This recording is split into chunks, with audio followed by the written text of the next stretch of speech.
Hey, this is Rama from Creation of Landscape Designs and the Irvine Landscapes blog. So behind me over there, which I will show you in a minute, is a project that was designed by me and installed by Greenside Landscaping.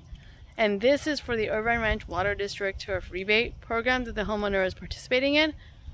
So I'm going to turn this camera around and show you what the garden looks like. But before I do that, I make videos about drought-tolerant plants, California native plants, sustainability, anything and everything in between. So if you'd like to get more of that content in your feed, then hit the red subscribe button.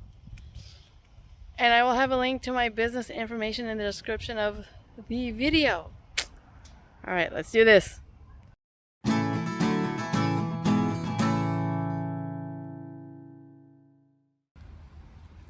All right, so in these three planters, we planted the Salvia clevelandii, Cleveland sage, and you're probably saying, it doesn't look like there's enough plants in here, but actually there is.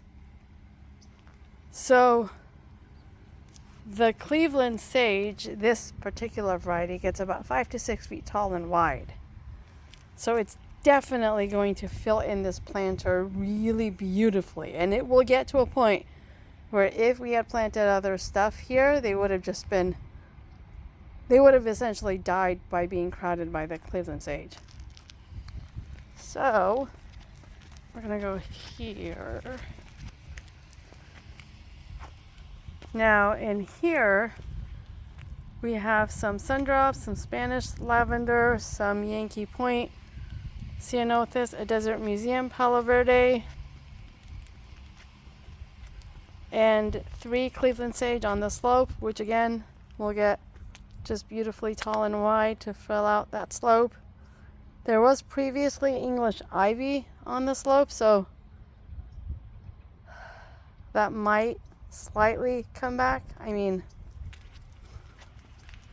there's a few remnants here, but we're going to try and keep at it as best we can. And then the ridiculously beautiful dry riverbed.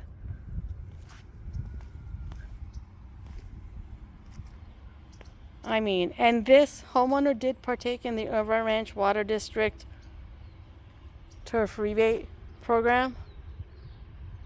If you do live in the Irvine Ranch Water District purview, they are offering $5 a square foot. Highly recommend it.